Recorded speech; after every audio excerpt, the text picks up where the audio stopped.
मैं doctor R के पुरोहित, आपका स्वागत है।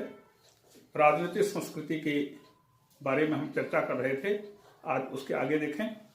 और इसमें सबसे पहले आज देखते हैं राजनीतिक संस्कृति के प्रकार। राजनीतिक संस्कृति के प्रकारों के अंतर्गत सबसे पहले जो सामान्य प्रकार है वे दो प्रकार के होते हैं। एक है अभिजनात्मक राजनीतिक संस्कृति।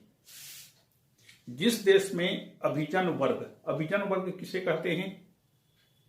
आपने गौर किया होगा कि प्रत्येक स्थान पर, प्रत्येक समाज में, प्रत्येक देश में, प्रत्येक मोहल्ले में, प्रत्येक शहरों में, हर जगह पर कुछ लोग ऐसे होते हैं जो ज्यादा सक्रिय होते हैं। हर स्थान पर सब के सब एकदम से सक्रिय नहीं हो जाते। बहुत कम लोग होते हैं, इनकी संख्या कम होती है, लेकिन वे सक्रिय रहते हैं। कुछ न कुछ ऐसा काम करते हैं जो लोगों को उनकी ओर आकर्षित करता है। जैसे हम क्लास में भी बैठते हैं, मान लीजिए 100 विद्यार्थियों की क्लास है, तो 100 के 100 पूरे ज्यादा सक्रिय नहीं रहेंगे।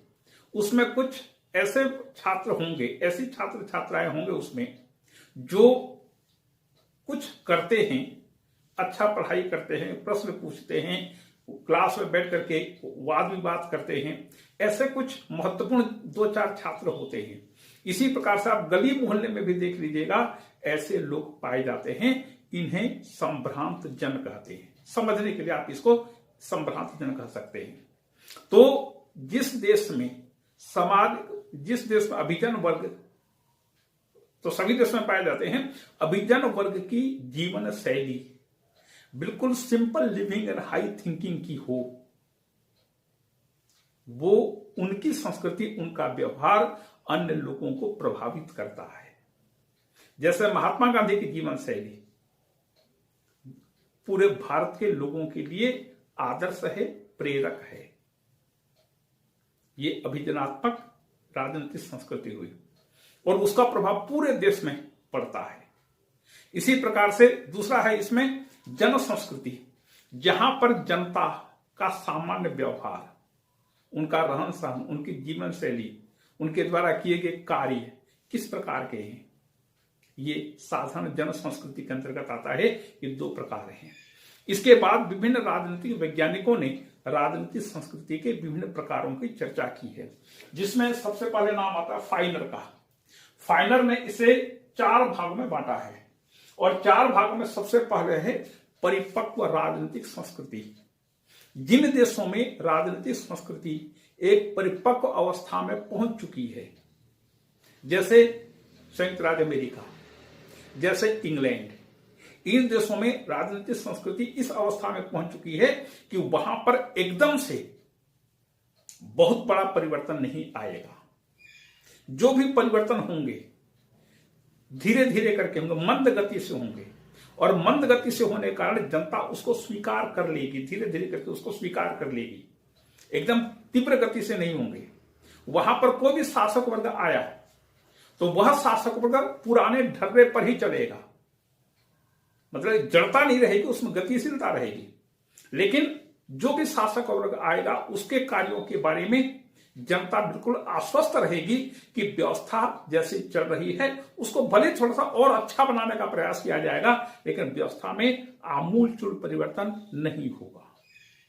इसको परिपक्व राजनीतिक संस्कृति कहते हैं। दूसरा है विकासशील देशों की राजनीतिक संस्कृति। जो विकासशील राष्ट्र हैं, इनकी संख्या दुनिया में आज ज्यादा है, वहां पर राजनीतिक व्यवस्था में स्थिरता तो होती है, लेकिन फिर भी लोग उसके बारे में शंका व्यक्त करते रहते हैं। जनता हमेशा सशंकित रहती है। जैसे भारत की स्थिति का आप देख लीजिएगा। भारत में कोई भी शासक वर्ग आए या किसी भी दल का शासन हो, तो विरोधी दल उस पर जरूर आरोप लगाएगा कि वह लोकतंत्र को समाप्त कर रहा है, तानाशाही ला रहा है, सांप्रदायिकता ला रहा है, इस प्रकार से बातें कहेगा। तो राजनीतिक व्यवस्था में स्थिरता तो होती है, लेकिन बहुत से लोग इसके बारे में हमेशा शंकित रहते हैं कि न जाने ये सरकार क्या कर रही है, कैसे करेगी, आगे चल करके देश को बर्बाद करेगी, बेच देगी, सब इस प्रकार से। तो उसको विकासशील देशों की संस्कृति का नाम फाइनर ने दिया है।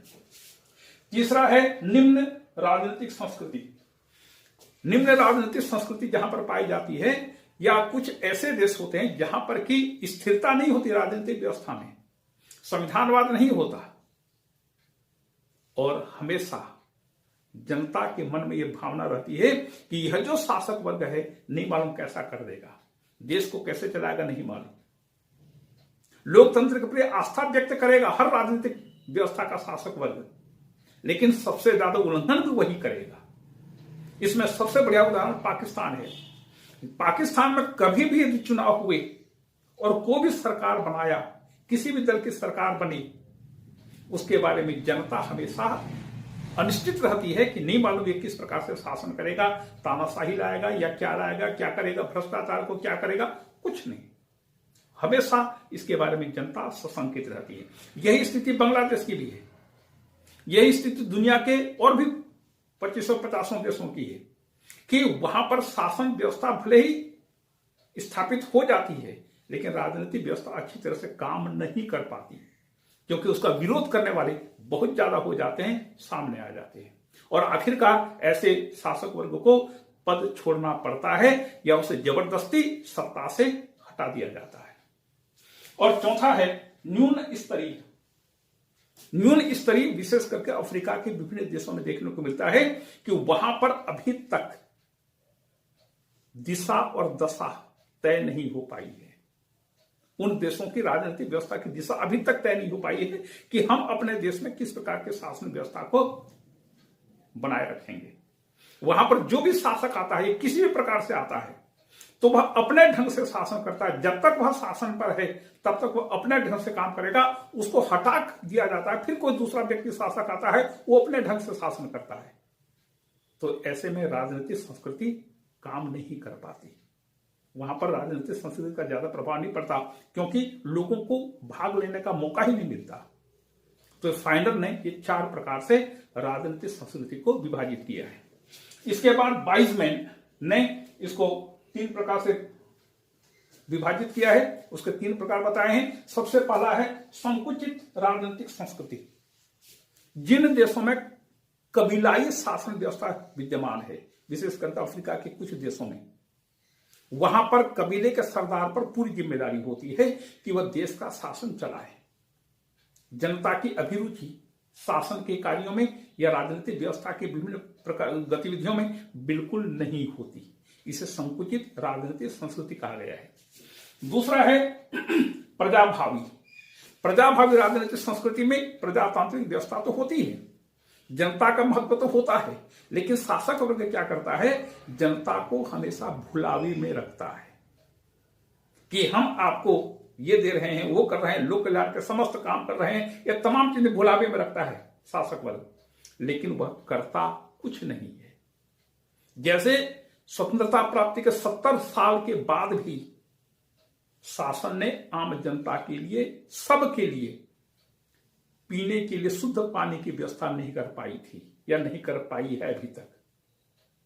जनता को भुलावे में रखना, हाँ हम आपके लिए कर रहे हैं। और आखिरकार प्रधानमंत्री ने एक बार स्वीकार किया था, राजीव गांधी ने, कि हम जो 1 रुपए जनता को सैंक्शन करके भेजते हैं, केवल 15 पैसे वहां तक पहुंच पाता है, 85 पैसे रास्ते में लोग खा जाते हैं।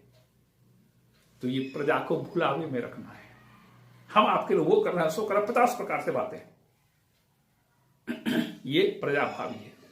तीसरा है सहभागी।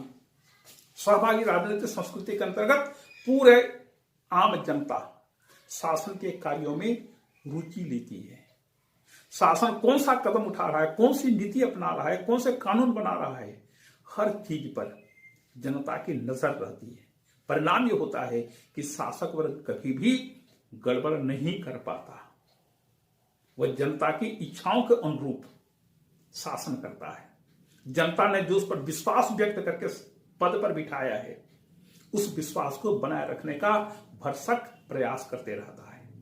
ये 3 प्रकार से तीन प्रकार राजनीतिक संस्कृति के वाइजमैन ने बताए हैं। अब आमंड ने पूरे दुनिया के सभी देशों को 4 भागों में बांटा है और इन 4 भागों के आधार पर राजनीतिक संस्कृति के प्रकार बताए हैं। सबसे पहला है एंग्लो अमेरिकन राजनीतिक संस्कृति। एंग्लो अमेरिकन, इंग्लैंड अमेरिका, ये 2 देश हैं और इसमें इन विशेष करके अमेरिका में और इंग्लैंड में विभिन्न समुदायों के लोग रहते हैं। दुनिया भर के लोग जाकर के इंग्लैंड में, अमेरिका में जाकर बसते हैं, तो वहां पर एक सामंजस्य की स्थिति स्थापित हो चुकी है। वहां पर अधिक संघर्ष नहीं होते, समाज में एक अच्छा वातावरण बना रहता है, सब लोग मिलजुल करके काम करते हैं। यह महाद्वीपीय हुआ। दूसरा है यूरोपियन।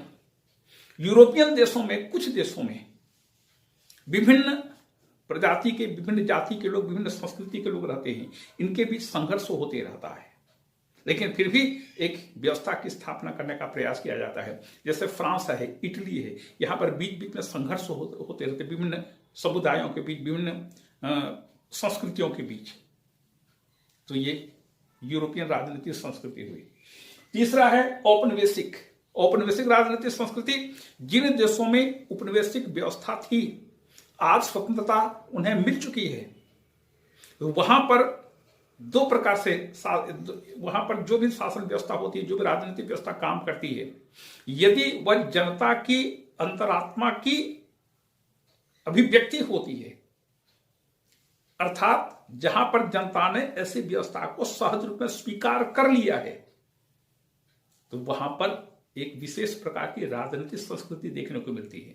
जैसे भारत में जितने भी विरोधी दल के नेता हैं या सत्तारूढ़ दल के लोग हैं, ये सब के सब भारत के संविधान में आस्था रखते हैं, क्योंकि भारत का संविधान जन आस्था का प्रतीक है। क्योंकि संविधान में लिखा गया है, हम इसे अंगीकृत करते हैं, आत्मार्पित करते हैं। तो जनता ने इस संविधान को अपनी पूरी जीवन शैली को स्थापित कर लिया है, ढाल लिया है। भारत के सभी राजनीतिक दल भी भले ही अनेक प्रकार से आलोचना करें, विरोध करें, तमाम प्रकार से करें, लेकिन संविधान के प्रति उनकी आस्था हमेशा बनी रहती है। इसी प्रकार से सर्वोच्च न्यायालय के बारे में देश का हर व्यक्ति यह जानता है, यह सोचता है कि सर्वोच्च न्यायालय है और उसके प्रति हम पूरी तरह से अपना विश्वास व्यक्त करते हैं। लेकिन मान लीजिए किसी औपनिवेशिक व्यवस्था में, औपनिवेशिक व्यवस्था के बाद आज स्वतंत्रता प्राप्ति हो चुकी है, यदि वहां पर कोई व्यवस्था थोपी जाती है, तो थोपी गई व्यवस्था स्थायी नहीं होती। और चौथा है सर्वाधिकारवादी राजनीतिक संस्कृति, जहां पर सर्वाधिकारवाद चलता है। सर्वाधिकार मतलब, इसको संधि विच्छेद करिए, सर्व अधिकार मतलब सब अधिकार शासन का, आपका कोई अधिकार नहीं, आपका केवल कर्तव्य है। आप कर्तव्य का पालन करिए। कर्तव्य मतलब आपको जो आदेश दिया जाता है आप उसका पालन करिए। इसे सर्वाधिकारवादी व्यवस्था या तानाशाही व्यवस्था या निरंकुश शासन व्यवस्था कहते हैं। तो जिन देशों में साम्यवादी व्यवस्था होती है उसे सर्वाधिकारवादी शासन भी कहते हैं, क्योंकि वहां पर व्यक्ति का निजी जीवन भी व्यक्ति का निजी नहीं होता, व्यक्ति का अपना नहीं होता। तो ऐसे सर्वाधिकारवादी व्यवस्थाओं में संचार माध्यमों पर शासन का एकमात्र नियंत्रण स्थापित हो जाता है और संचार साधन वही करते हैं जैसा शासन चाहता है। ऐसे देशों में लोकतंत्र का उपहास उड़ाया जाता है। आप चीन के बारे में, आज हम जिस समय में रह रहे हैं, चीन की सरकार इतनी स्ट्रांग है, इतना ज्यादा अपने नागरिकों पर नियंत्रण रखती है कि यदि मान लीजिए कोई व्यक्ति विदेश में है, कोई चीनी विदेश गया पढ़ने के लिए या किसी काम के लिए गया, यदि वहां पर चीन के विरुद्ध कोई भी वक्तव्य जारी करता है, कोई भी बात कहता है अपने देश, अपनी सरकार के विरुद्ध, तो वहां पर चीनी पुलिस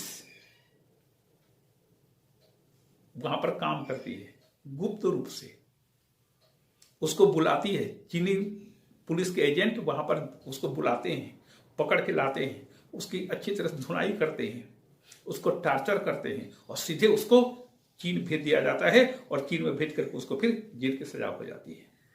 प्राइवेट रूप में, गुप्त रूप से चीन सरकार ऐसा इतना ज्यादा नियंत्रण अपने नागरिकों पर कर रही है। यहां तक कि विदेश में जब भी जाकर के वो खुल करके चैन की सांस नहीं ले सकते, ये स्थिति है।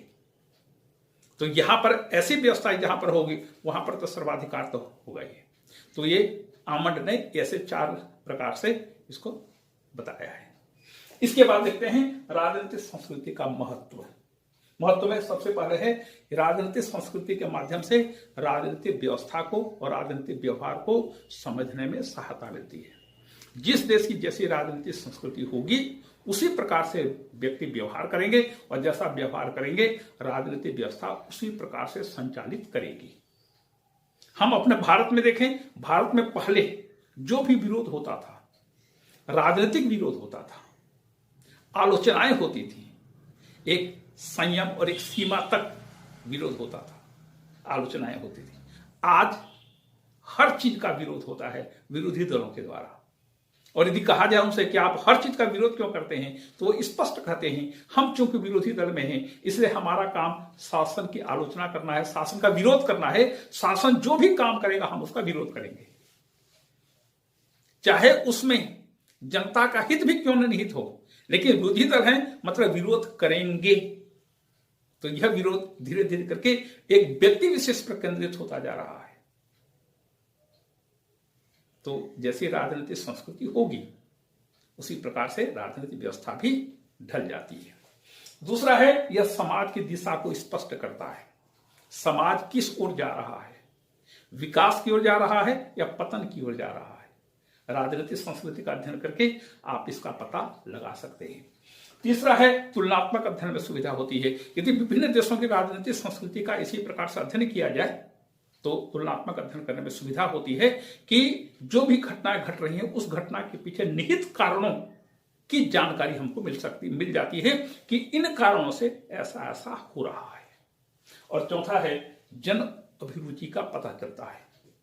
राजनीतिक संस्कृति से जनता की अभिरुचि किस ओर है, किस प्रकार से है, इसका हमको पता चलता है। जैसे भारतीय राजनीतिक संस्कृति पूरी तरह से लोकतांत्रिक रंग में रंग चुकी है, तो इसलिए आज की तारीख के बाद या कभी भी भारत में कोई भी शासक वर्ग यदि तानाशाही लाने की कोशिश करेगा तो वह कभी भी सफल नहीं हो सकेगा। भले ही उस समय जब तक उसका कार्यकाल है तब तक तानाशाही रहे, लेकिन जैसे ही जनता को मौका मिलेगा ऐसी सरकार को जनता पद से बिल्कुल उखाड़ फेंकेगी।